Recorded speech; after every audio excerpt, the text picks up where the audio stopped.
Good morning, everyone. We'll take about 30 more seconds for folks to join in. Sam, great to see you.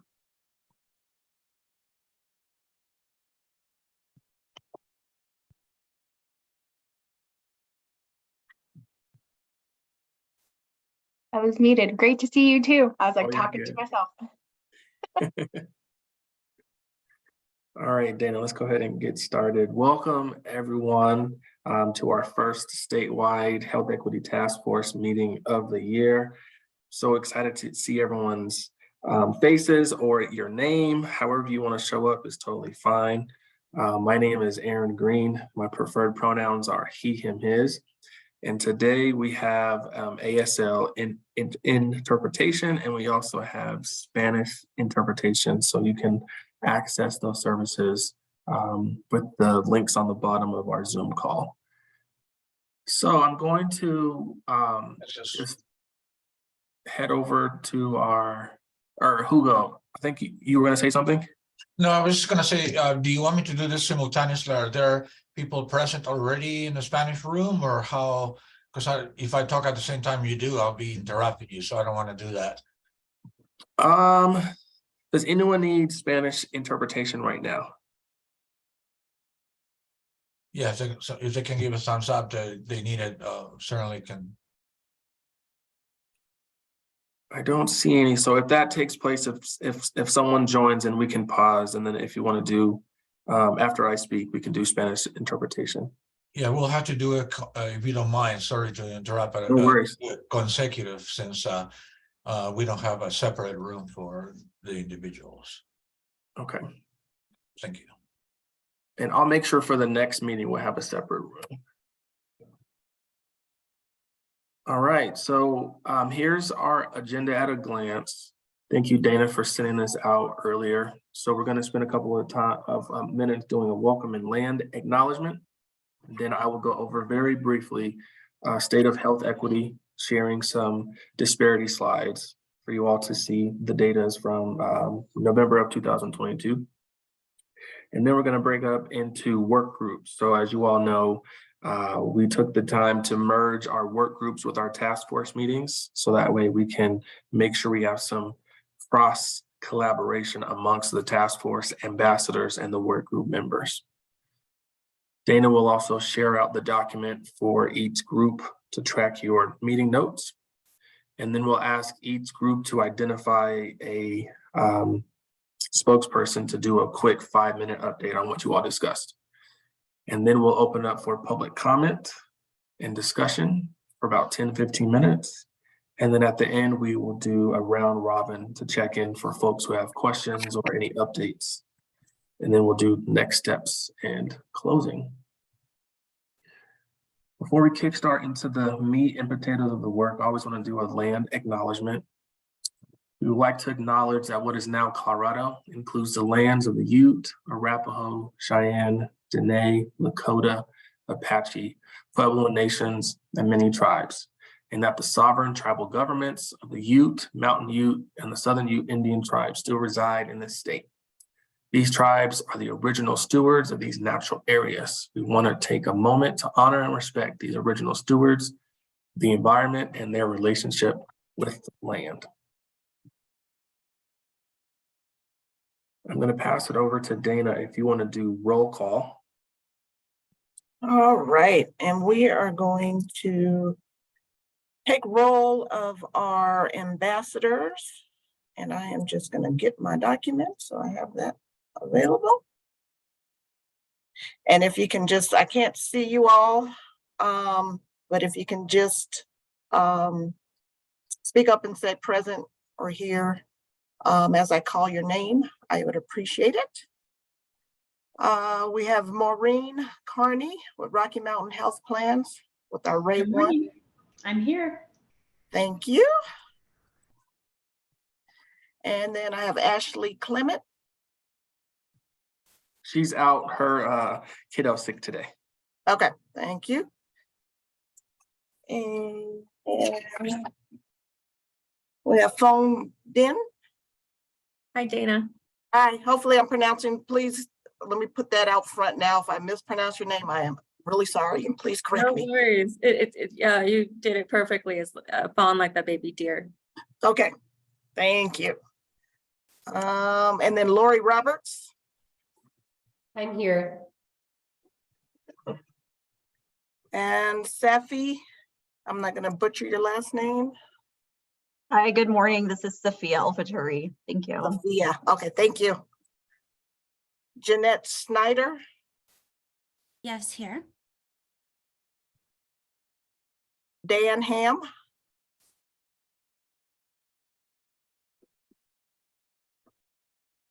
No, Dan. Diane Finley, Here. I'm here. Hani, It's Hanya. Hanya, I'm here. I apologize. Yeah, Hanya. no worries. And Jose Torres Vega.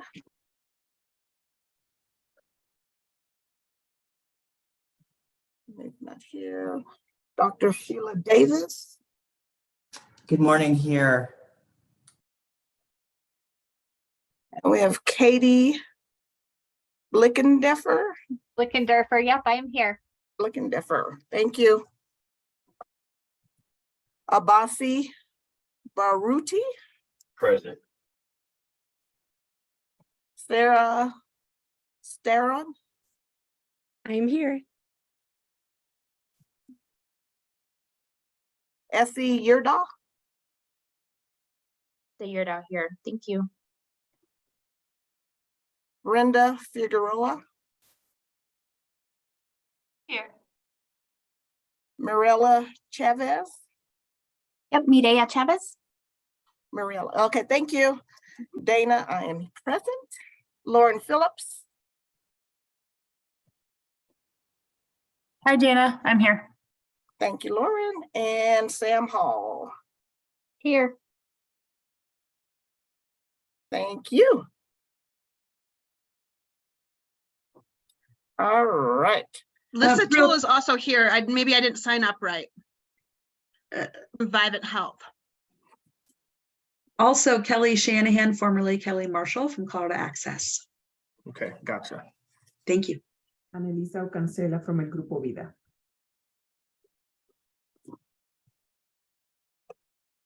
So thank you all. If you just do me a quick favor, for those who aren't listed as our ambassadors, please use the chat feature to introduce yourselves. We'll make sure that we capture it in our notes. I will go into a brief background on how we got to those 20 ambassadors. If you still want to be listed as an ambassador, I think we can accept a couple more slots.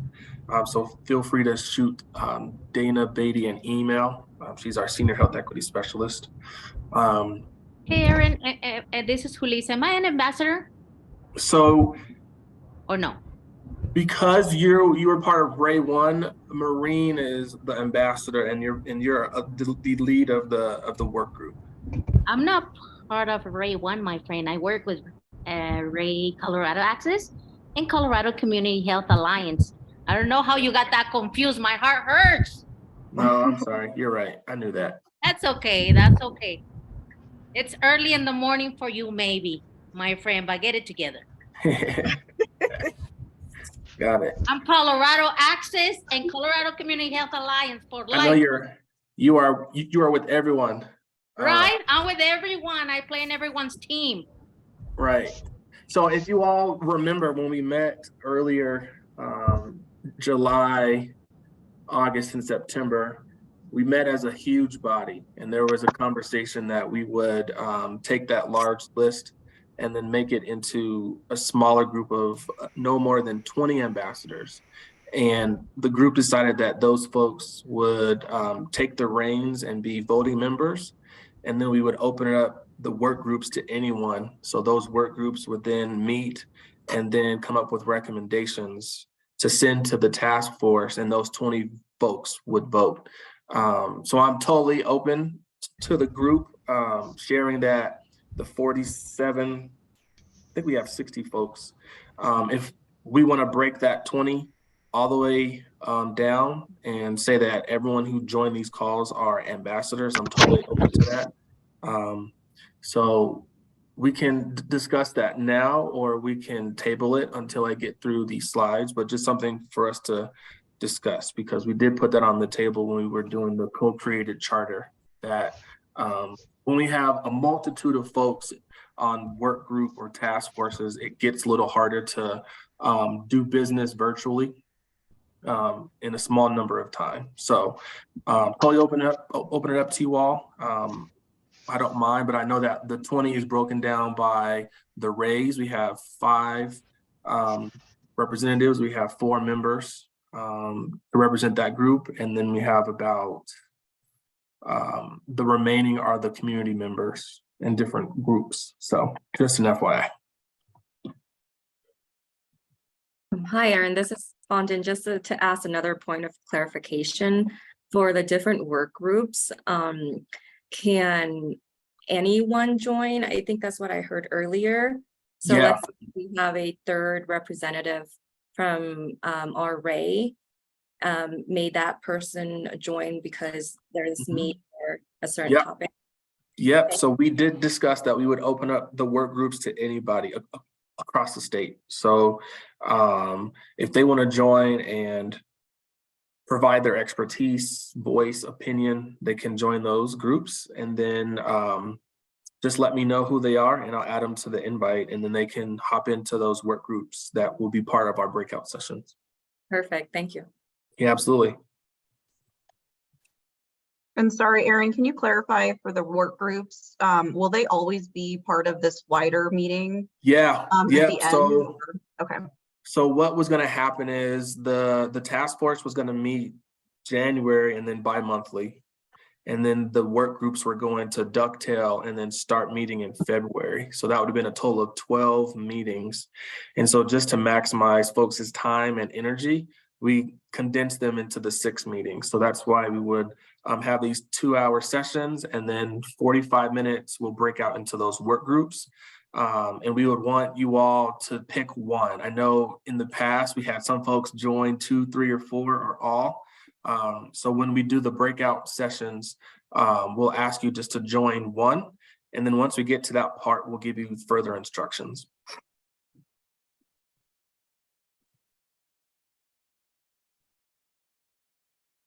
All right, any other questions? Aaron, I just wanted to maybe have Hugo put a call out to see if anyone needs any Spanish interpretation. La señora Dana quiere anunciar si por alguna razón alguna de las personas presentes en esta reunión requieren información o traducción e interpretación al idioma español.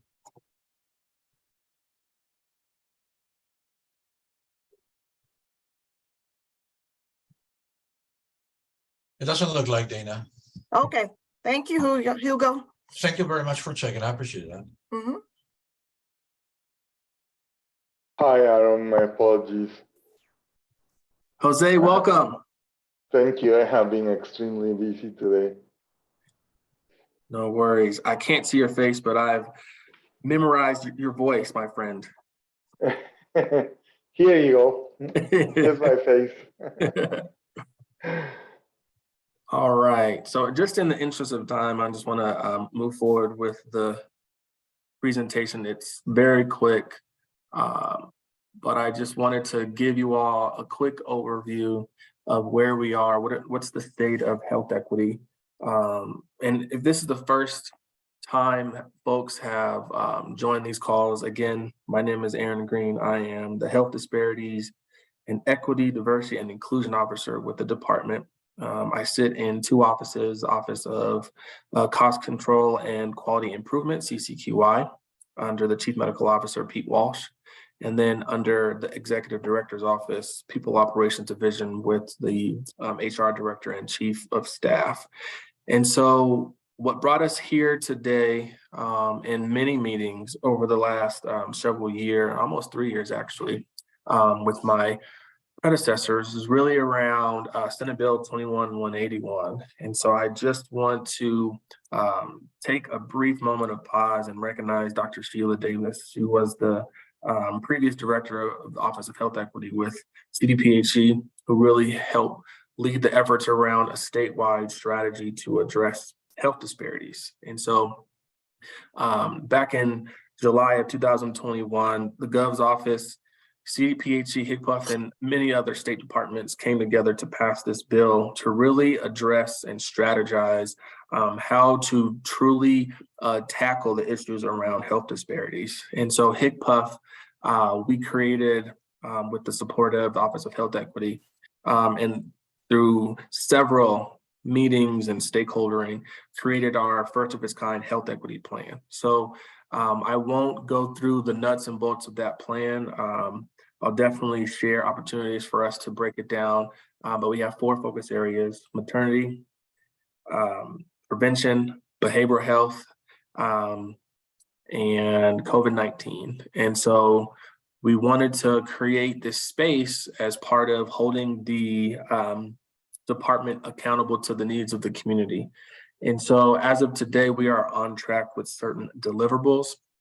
One of them is our health equity plan dashboard. So we have a Tableau, which really tracks our 11 indicators or measures that we're looking at. And I'm happy to share at the next meeting what that dashboard looks like. We'll definitely be sharing with our leadership. We have a meeting scheduled in February to go over those priority populations, what the metrics look like, but ultimately we're asking our RAIs to identify the specific populations that they are seeing disparities.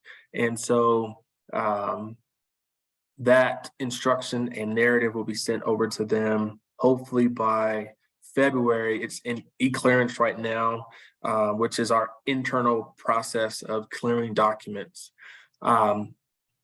CDPHE, the next phase in the implementation of the bill, they're holding concept meetings. So we met with CDPHE leaders, I want to say at the tail end of November, December of last year, and we discussed what our concepts will look like. So we took about 4 or 5 of the big boulder opportunities. And I believe we'll have our next meeting with CDPHE in the next couple of months to hash out how are we going to measure success and making it more into policy language. So more to come on that.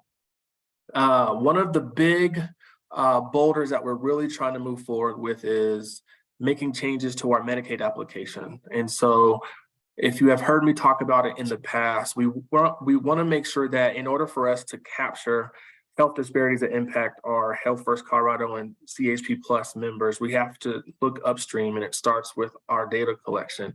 And so we have recommendations to provide more insight on optional questions around race, ethnicity, sexual orientation, gender identity, gender expression, language, housing. And so right now we are in the proposal phase. We've met with several stakeholders across the state, many grassroots organizations leading this work. And so hopefully in the next couple of months, I will re-engage with our CDHS partners to make sure that they are on board, because we also have dual applications. And so we need their support. More information to come on that. The specification document is the complementary document that will help the RAIs ensure that they are measuring our key measures. And so that is in review right now. We met with our RAI partners, I want to say last week or 2 weeks ago, to provide feedback. We will implement some of those changes, and then hopefully we will roll in the narrative and instruction document as well as the spec doc to our RAI partners to make sure that they are ready to launch their July 31st, 2023 plan to us. I'm also excited to share that our program internally and externally is growing. So if your organization needs support on presentations around health equity, if you are trying to build your EDI or JEDI or DEI program, Dana and I are available for meetings, coaching, consultations. So that link is on this form or on this slide as well. So if you have questions or concerns, please let us know. And then we're here today. So one of the accountability levers of our health equity plan is you all. You all showed up for many of our town hall meetings starting last year in January. And you stuck around because we know that you all are the advocates for what's best for our members in the community. And so we lifted up this group of folks. And I'm hearing that everyone wants to be deemed a ambassador. So I'm totally fine with that. I want to make sure that everyone has the space to do so. And so I just wanted to just do a very high level update on some of our data. So as we are trying to ensure that we're capturing all of the disparities that are taking place across Colorado, we want to make sure that we have a grasp on the most updated information. Jose, go ahead. I see your hands raised. Yeah, thank you, Aaron. Just one thing, since you mentioned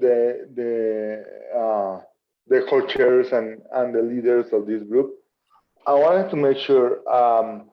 I don't know if you remember. I think it was 2 sessions ago. I mentioned to you that we have a very important organization that wasn't included yet, and you included her. This time she's here.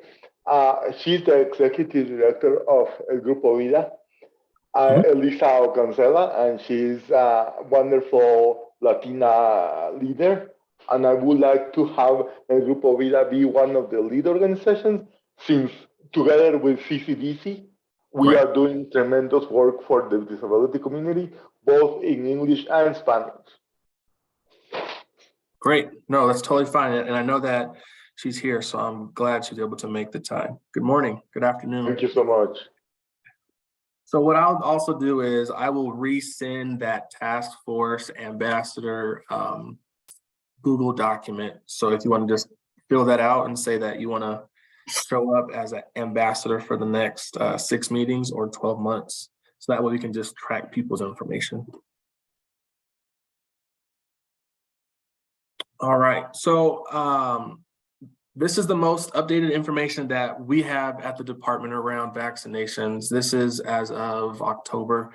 I'm waiting to get our January slide deck. So this is a little bit outdated. So what you do see is that our Asian members are exceeding vaccination rates compared to everyone else.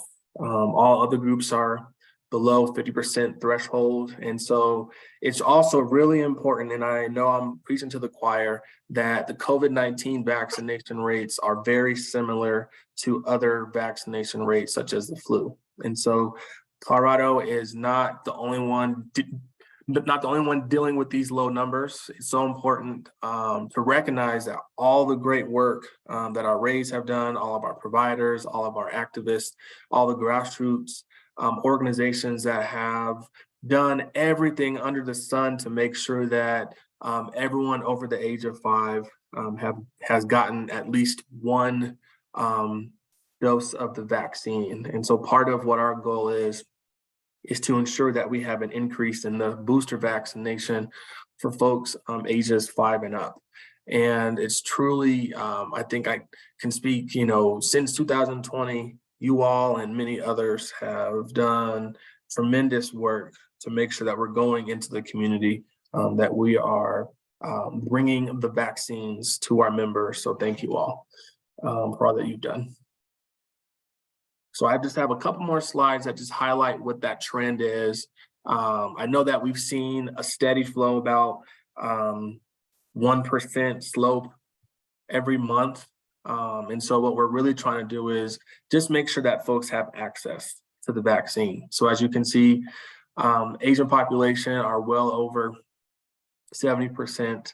And so our goal is really to make sure that all the other groups are getting that same access. And so we know that we want to make sure that we're going into every corner of Colorado to make sure that there's education around it, that we are doing what's best. And as we, trend down in COVID, we still know that it's still here. So we're still being mindful of how we're spreading that message. So the next couple of slides is from our quality dashboard. And as you can see, this one is part of our positive depression screening. The most updated information that we have is from July 1, 2020 through June 30th of 2021. So we're working to make sure that we can grasp the follow-up after a positive depression screening. So as you can see, the group that is doing the best is Black African American, or excuse me, American Indian, Alaska Native at 71%. But they're a smaller group of folks. And so it's really important for us as a department. Our goal is 96%. So as you can see on this slide, we're well below. And so our goal is to get that 63% total all the way up to 96%. Dr. Davis, go ahead. Yes, thanks. I've looked at these slides and I'm wondering if you are thinking about superimposing, access to providers, access to behavioral health specialists all over the state, access to obstetricians, access to family practice docs, if that could be included as well at some point. Yeah, absolutely. Great point. Thank you for that. Aaron, Yes, Dana. Brandy had a question back on your COVID slides. Okay. And the question was any insight into the reason. I thinking you're asking of why the Asian population, the rate was so high. Is that correct, Brandy? Yeah, I'm just wondering why there's so much success in the Asian American community. So the research that I know of, and if anyone else wants to speak to it, but because of anti-Asian rhetoric that took place during the pandemic, it really exacerbated the need for that demographic across the board. It's not just Colorado, nationwide. This group has one of the highest vaccination rates. And so that could be around social stigma. But also I think it's important to recognize that there's specific groups, and there's a bunch of research that states that certain groups get vaccines more than others. And so it's really also important for us at the state to really understand that we can't treat every group the same, that everyone has to, every group is also not a monolith. And so we really have to recognize that at the individual and family system, that everyone makes their decision to get vaccinated or not, and their personal choices might outweigh societal pressures and all that stuff. So does anyone else want to speak to their experience why the Asian group is higher than others when it comes to COVID? In my experience, Aaron, is also they are way more organized than Latinos are, for example, and other groups. You said they're way more organized than other groups? Yes, more strongly tied together. Okay. They help each other way more. It's in their culture. Cultural. Fawn, go ahead. Yeah, just speaking from lived experience, being in the Asian community here in Colorado, the community has a very interdependent culture. And so to Jose's point, support one another. And that's just basically part of the culture. And so when a priority like vaccinations come about and the older generations don't know much about it, it is the younger generation that helps them out. And everyone mobilizes to make sure everyone gets what they need in the family and their community. Awesome, thank you for sharing that. There's a couple of comments. Oh, sorry, Aaron. There's a couple of comments in the chat. Sheila mentions AAPIs are smaller community in Colorado. She would want to disaggregate the AEIP data too. And then Kim, as she says, I tend to see this trend in other health areas as well. For instance, Asian groups have better general health and dental outcomes in most of the data I've seen. Right. And then whoever is the Zoom user, correct, this is only Medicaid data.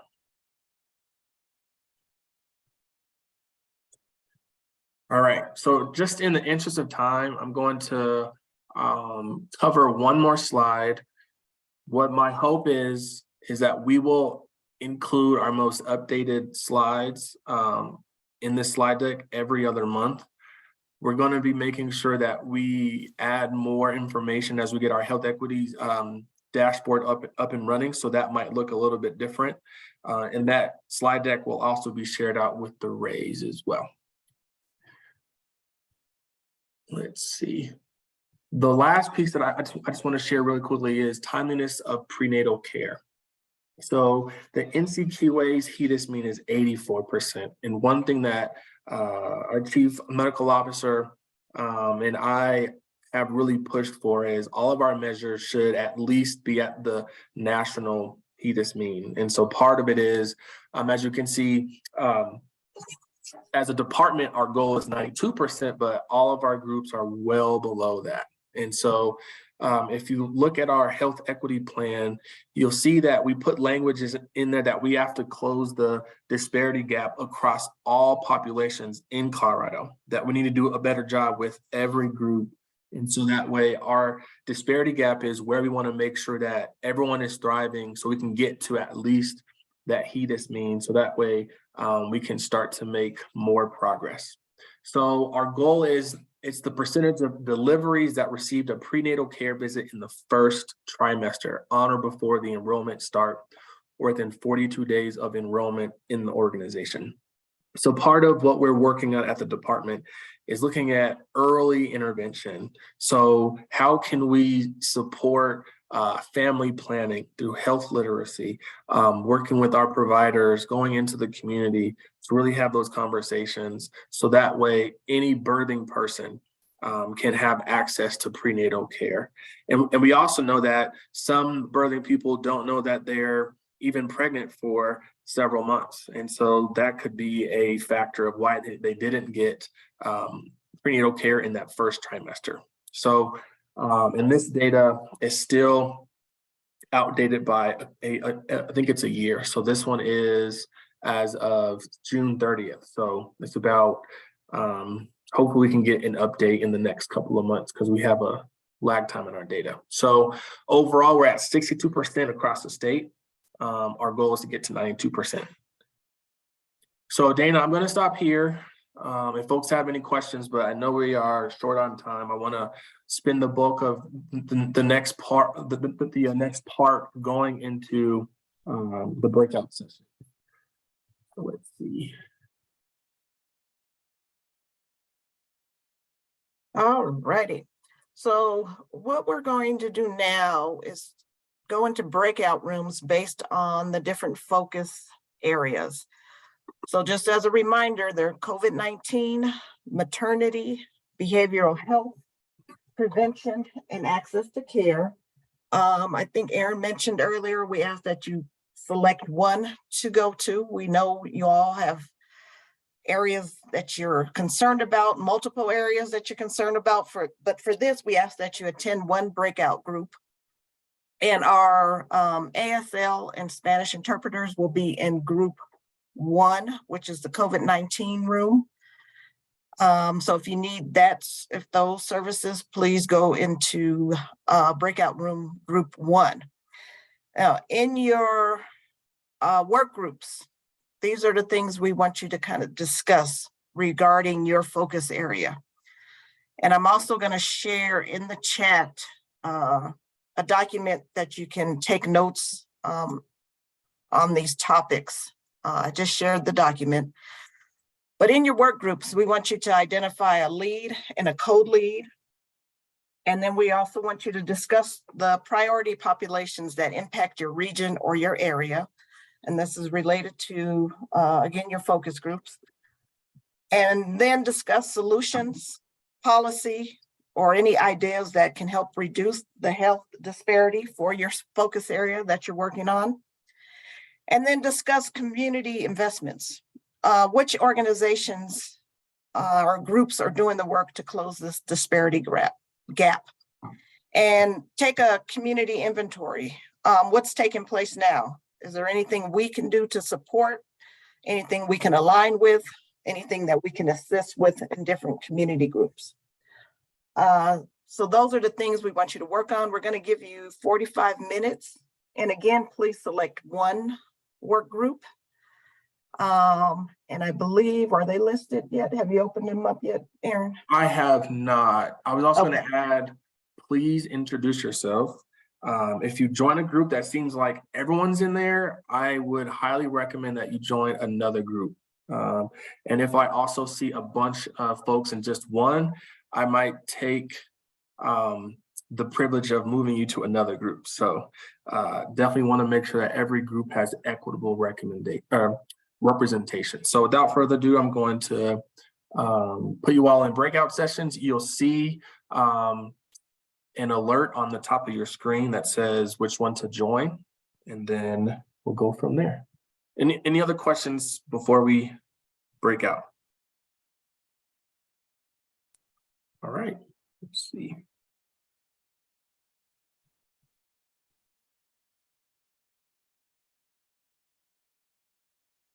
Opening them up right now.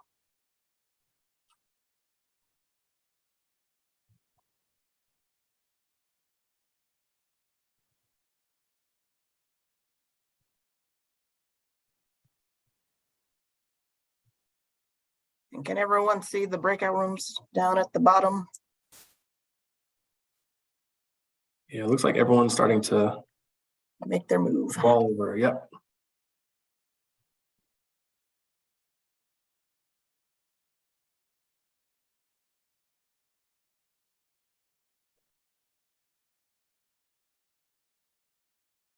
Aaron, quick question. Uh-huh. What would be the difference between prevention and access to care, since they're ultimately kind of leaning towards the same goal?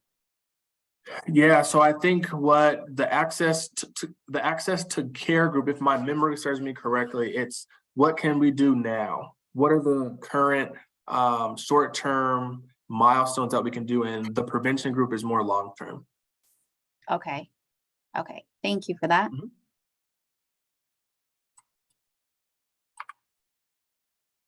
Looks like we have like 5 more people who need to join. Yeah, I'm not able to see a breakout group option. Okay, which one do you want to join? I can move you. The access to care, please. Okay, let's see.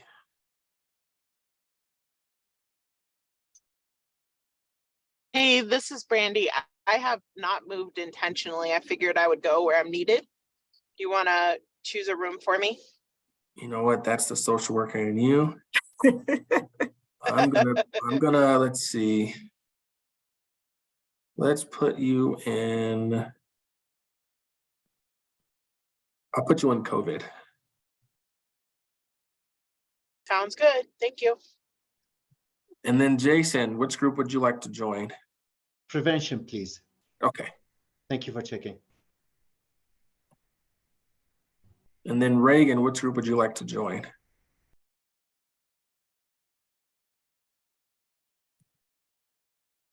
Still connecting. Oh, still connecting. Yes. Okay. So we have 7, 10, 14. I put her in COVID. All right, let me pause recording.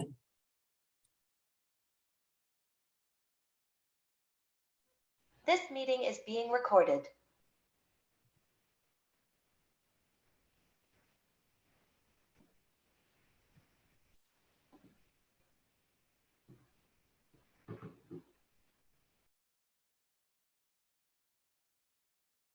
I think everyone is back. Let me make sure. All right. Let's see. Perfect. So as everyone starts to come back in, thank you all. I was able to hop in and listen in on some of the great ideas, partnerships, people already talking about doing site visits to their peers, different regions, and making those connections. So I also want to make sure that people can start to actually network within this space too. So if you're doing shared work, or if you want to learn more about what other organizations are doing, please be sure to share information. Dana, am I taking this, or are you taking the next one? I think it's the report out.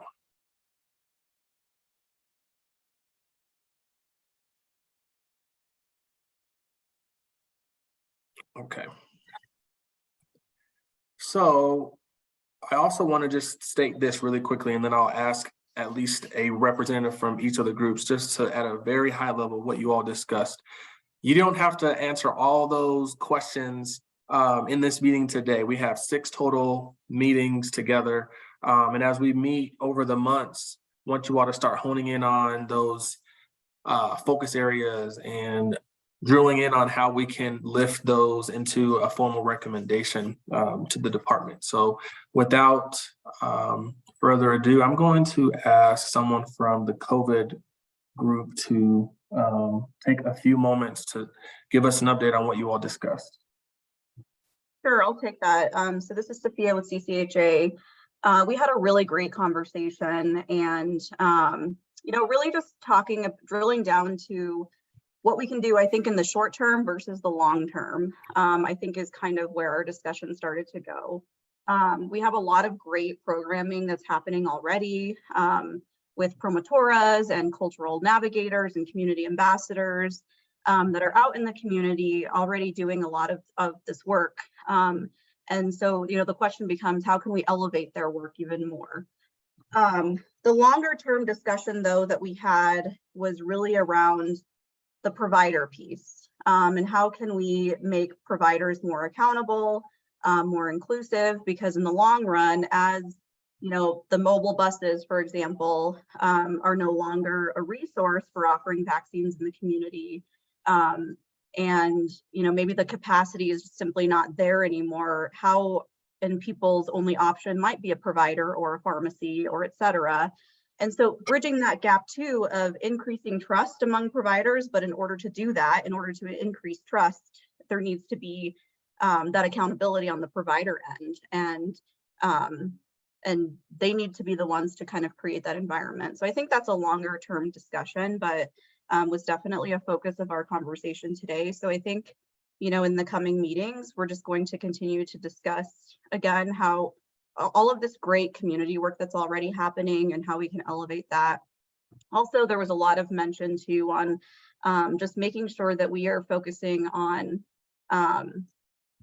all different types of populations and groups and how someone really identifies overall, and making sure that there was conversation brought up specifically in some of the rural communities and what that access issue looks like, and making sure not to leave those communities behind.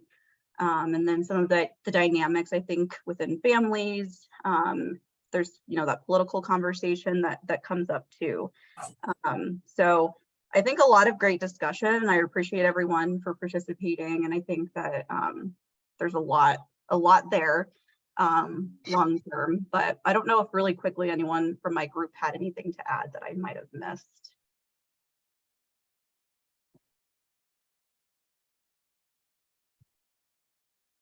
Thank you, Sophia. I'm also just going to read the list of folks who are part of the work group. So Brandy, Alyssa, Hulisa, Kaylin, Reagan, Sam, and Sophia. If there's anyone else that I missed, please use the chat to let me know. And then who is the co-lead of that group? I'm the lead, and then I think Hulisa is going to help co-lead. Okay, perfect. Thank you so much. Let's go with the behavioral health. Hello, my name is Brenda Figueroa, and I was the lead for behavioral health. Liz was our co-lead.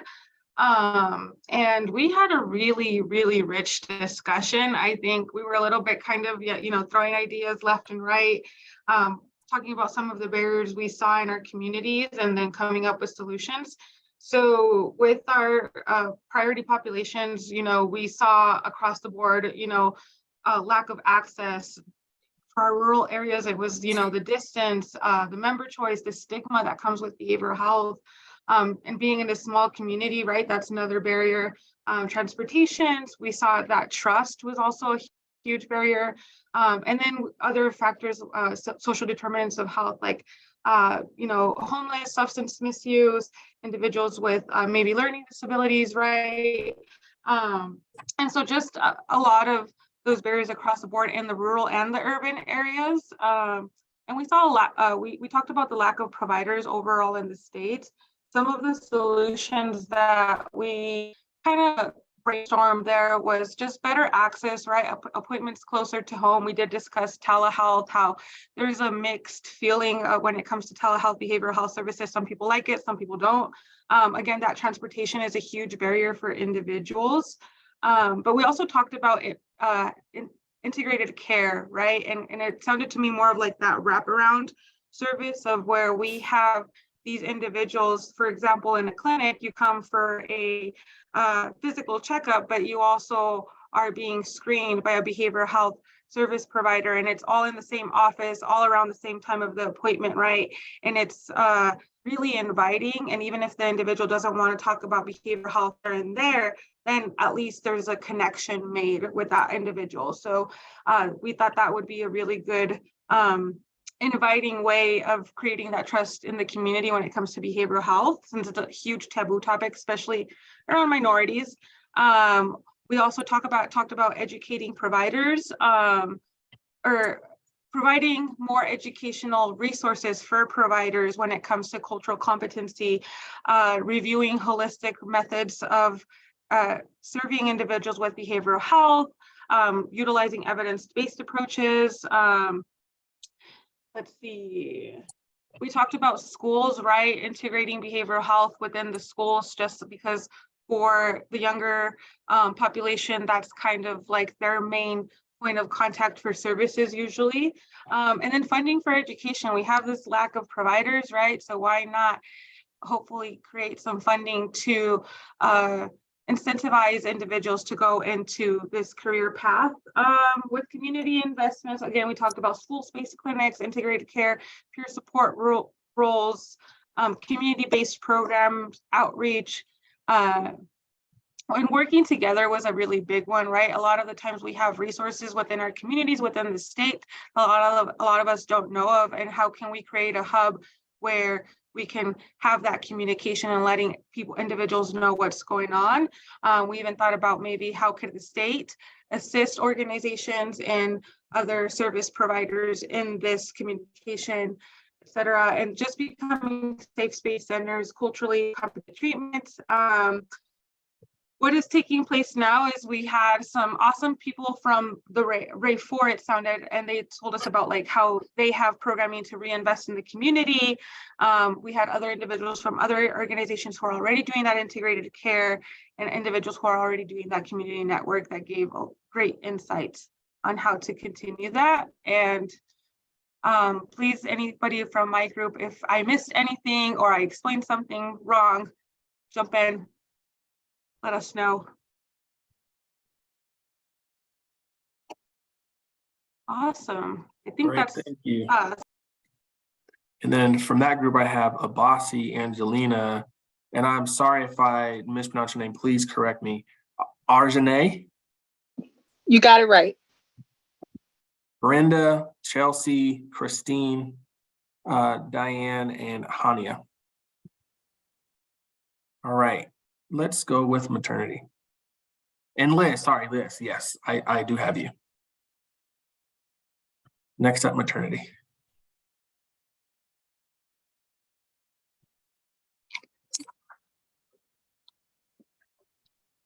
This is Janelle Jenkins. I hope to co-lead. I think we discussed what our communities and populations look like. We identified Native and Indigenous people, Black people, and we recognized different areas of population like women or persons birthing in jail or persons birthing with marijuana usage in efforts to reduce harm to them. We discussed the need for increased support and pay for midwives and doula and education, more open communication between hospitals, providers, doulas, midwives, and those different groups. And then also just in the need for more birth centers in general, specifying data on how they ultimately save lives and increase harm to families and babies. And if anybody else wants to jump in, I'm starting to go blank a little bit, but working on just some policies and solutions, just maybe looking at also root causes like environmental systemic causes. We definitely talked about how the system is just blatantly racist when it comes to disparities of people birthing, and how important postpartum care is, wanting to see more efforts around postpartum care, just educating the public on their rights while birthing, but then really informational and like knowledge around what they could be feeling and going through afterwards, and where to get support for that. And yeah, I think that's about it. Yeah, I'll just add, we also had a great conversation about like how to build trust with birthing people, especially people of color, and how we can have more accountability to know when they're having negative experiences, when their birth rights are being violated, and that kind of thing. And also emphasize making sure we're looking at rural populations that might be in maternity care deserts.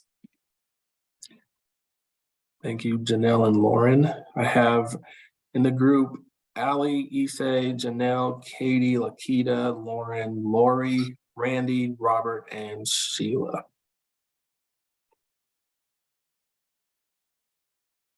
Let's go with access to care next.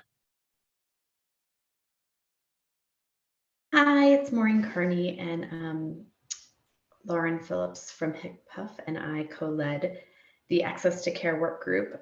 So we talked about our priority population really being across the state. We had representatives from kind of every part of the state, lots of rural communities, and also with HICPUF and I'm sorry, is it Young Invincibles, being primarily the Denver, Aurora area, and also Denver Health falling into that kind of Denver area. So really thinking about lack of access to basic needs and low income access. Yes, Young Invincibles, thank you.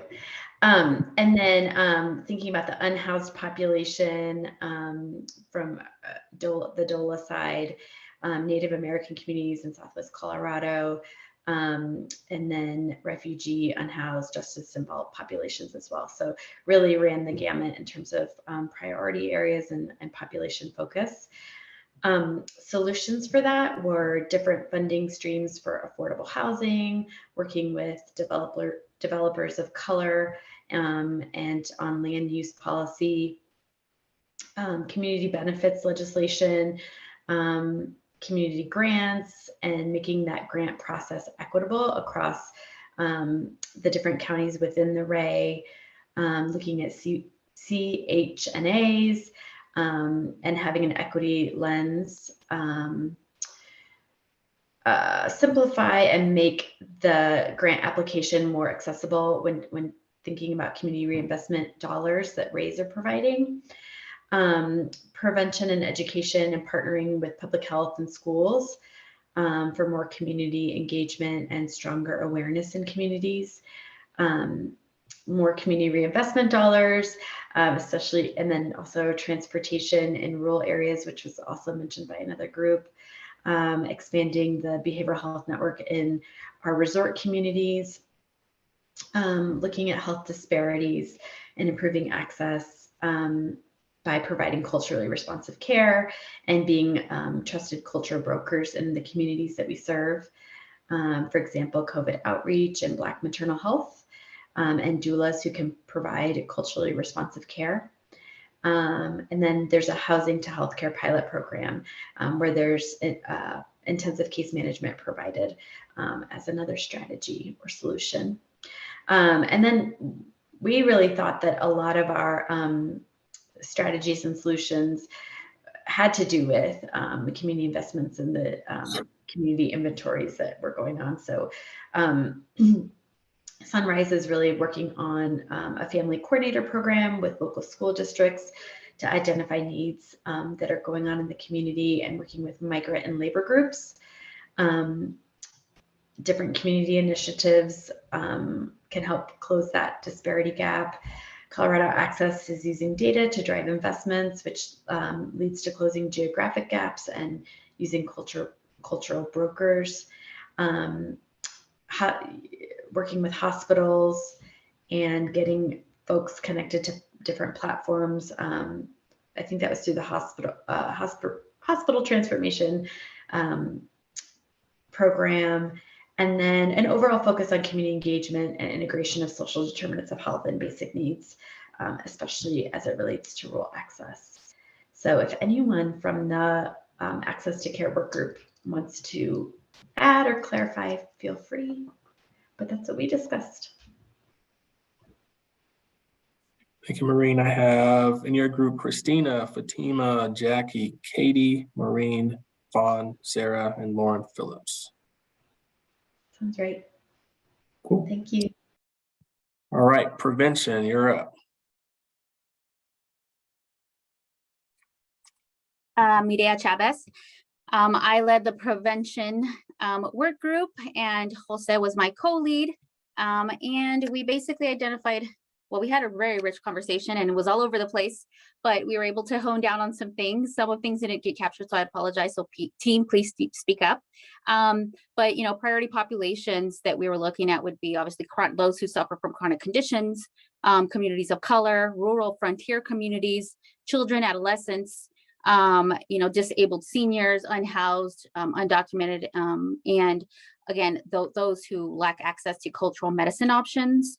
Some solutions we brought up, which it seems to be a theme here as well that we've heard, would be just those new other workers in the community, which would be navigators and community health workers. A solution specifically to that one would be, they are not reimbursed for their services. They're not necessarily seen as a bringing in income or bringing in money. But again, they are a vital component to, again, particularly to all of these communities that we intend to, or these populations that we would like to tap into. In addition to would be parent cafe support groups, promoting the awareness of preventative care benefits, promoting awareness of transportation help, health tracking devices, so like a Fitbit, Apple Watch, at-home testing, again, helping empower individuals to take care of their health, but again, also getting that real-time data to their providers. An expansion of coverage and access to provider types and cultural medicine, increasing culturally competent and diverse workforce, look into developing a waiver for getting alternative care or alternative medicine. Community investment, CCDC currently serves Native Americans and Latinos and peoples with disability. And they work directly with HCPUP's leadership to expand traditional Medicaid buy-in eligibility. Another thing is a Delta Dental Colorado Foundation, where I work, we're investing in dental hygiene programs. So the expansion of this educational offering into the dental hygiene program in the state will increase, access to this dental profession. Again, they work primarily with preventive care when it comes to oral health care. And then, just a community inventory of what we've been seeing, what's happening, which is really important, is definitely building that community trust. Jose brought up, there are people from HCPUP, their leadership is doing listening tours and having that in community engagement. There are mobile clinics, telehealth. And so those are just some of the things we were able to at least capture, but there was definitely a lot of things that came up again.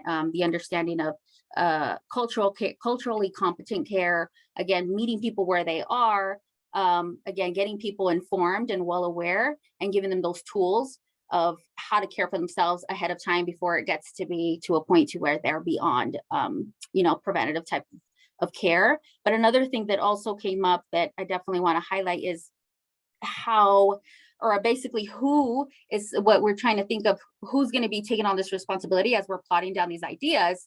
Is that something that we're saying, okay, community members, here is a waiver. If you want to go get alternative care, you take care of it. Or is this on HICPUF? Again, trying to figure out what is that dialogue in, are we saying this and providing this advice again to the state specifically to help with the community? Or is this again, information for the community to take on and then go with it as they want to move forward? But yeah, that's just a question I guess we want to pose to everybody as well. Jose or anybody on the team, did I miss anything or drop the ball on something? Feel free to speak up. No, you did wonderful, Mila. Thank you. In this group, I have Jason, Jeanette, Jose, Kelly, Lynn, Mirella, Nakia, and Patricia. Hopefully I captured everyone. Kim McDivitt, what group were you in so I can capture your name on one of these work groups?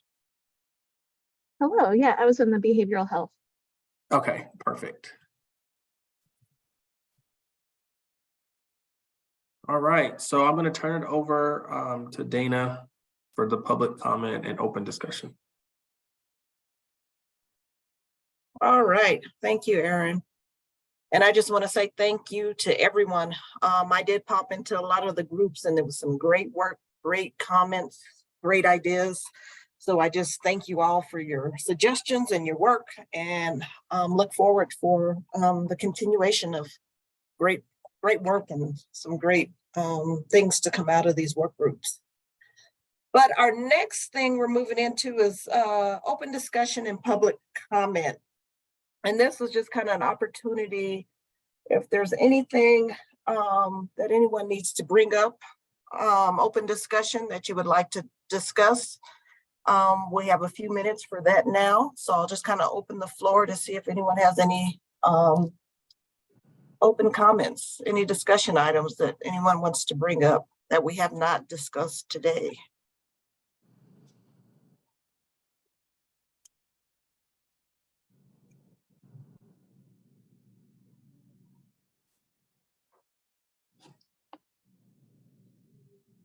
Anything? Anything. Yeah, I'm working on a blog and with Elephant Circle, Heather from Elephant Circle, a blog and some messaging, and she's done some research around birthing and marijuana, which I think is really big in my community where I'm at. I mean, just in my community, Montbello alone, we have 32 dispensaries.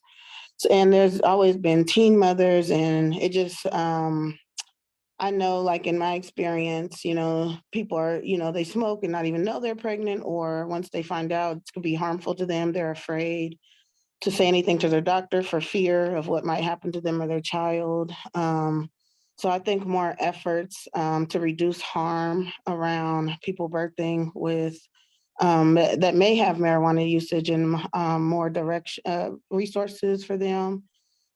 Which right now a resource would be a midwife, pointing them to a midwife so they can get some guidance and education without the fear of retaliation, and just more education just within with physicians and state efforts around just reducing harm overall. So I just want to share those articles and blogs when that come out, just because there's going to be more efforts and talk around that specific population. Thank you. Thank you, Janelle.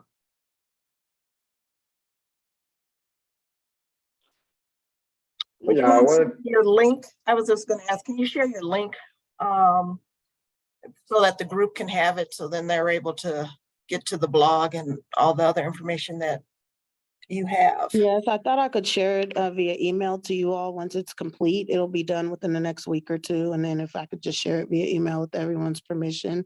I did share a Parents Thrive email, which I sit on the content board for. Everything on that website, parentsthrive.org, is focused on birth 0 to 3. So it'll deal with real life issues like postpartum depression. It'll deal like everything these task forces are working on. Anything that you feel relevant, please share. We can get that on the website.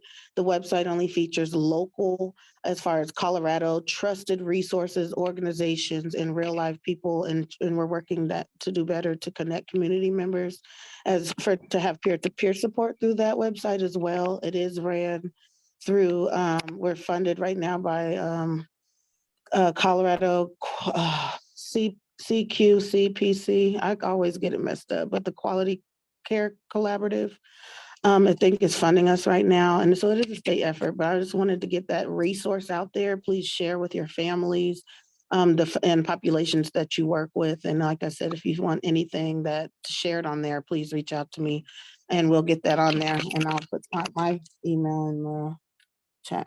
Thank you. Thank you. I also wanted to say, and this is what's kind of brought up in the discussion on our group, but as we are implementing the Cover All Coloradans, especially in the months that have passed and at the end of last year and the beginning of this year, just January, it is obvious that we need to expand that because we have a potential crisis or maybe a crisis. Our shelters are full of undocumented people. We have a growing homeless population who are undocumented and also documented. And it's getting to a point where it's getting to be a dire crisis.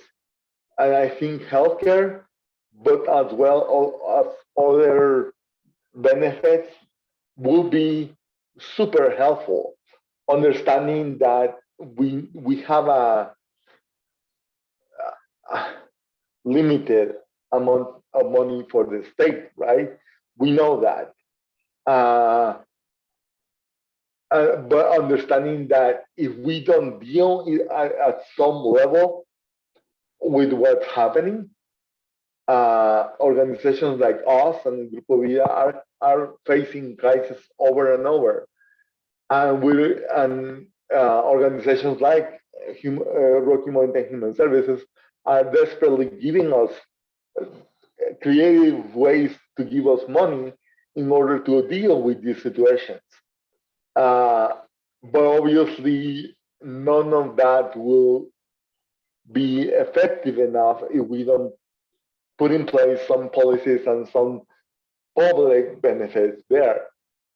And I just wanted to bring it up because it's something that every time I speak with Latino communities leaders, it's brought up that we are spending a lot of time in shelters trying to deal with impossible situations. And the resources do not exist to deal with them. We have to come up with them. So just wanted to bring that up, and that as a big, not just health, but social disparity that's occurring.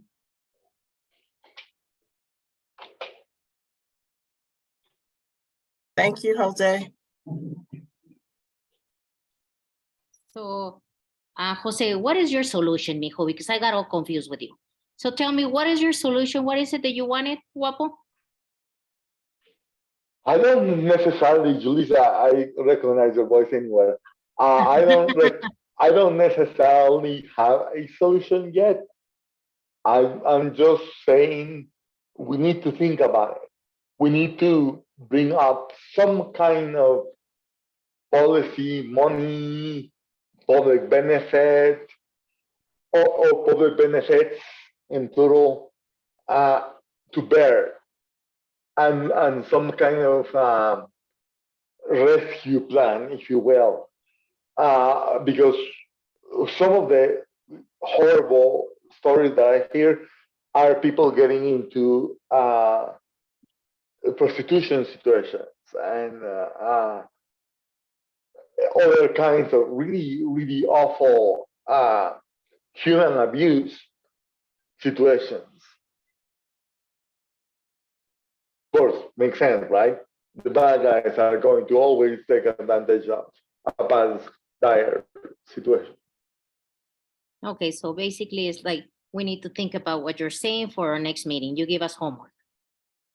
I give in myself homework too. Okay. Got it. Okay, Erin, take it away. I think now, what was our next one? The community pulse, Erin? Yep. And there, what's our, I'm not familiar with our community pulse. So this next part, I know we only have about 6 minutes, but really if folks want to share what is coming up with your organization, if you want to send any information our way, literature, events, ways that we can partner, just updates so folks can just chime in on what's going up. And then just thinking on all the different resources that were shared, let's start to build a repository of resources. So I'll put a spreadsheet together and have Dana send it out to everybody. So based on that, if you have information, share it in the chat. You can come off a mute and share it. But if you put it in chat, that way we're able to track it and I'll be able to have it in the spreadsheet and share with everyone. But just anything that you would like us to know about that's going on in the community that you're working on. And I think some of those resources, Janelle, that you talked about can go in this area as well. Right.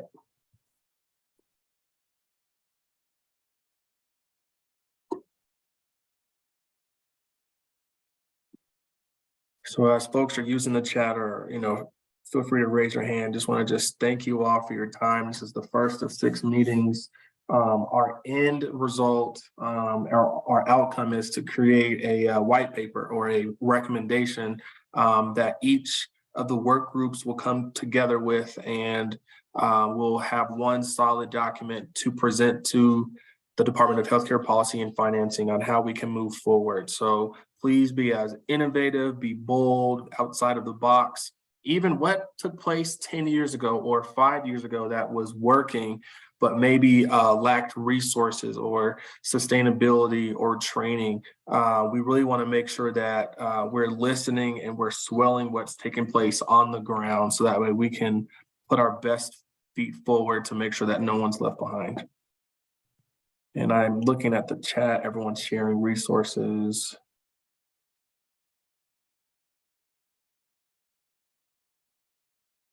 And this meeting is recorded, so we'll make sure that we share it with folks. We'll be rewatching it to capture any notes that we forgot to take. And I know someone asked earlier about the slides, and I can share those again as well. So be on the lookout for that information. Right.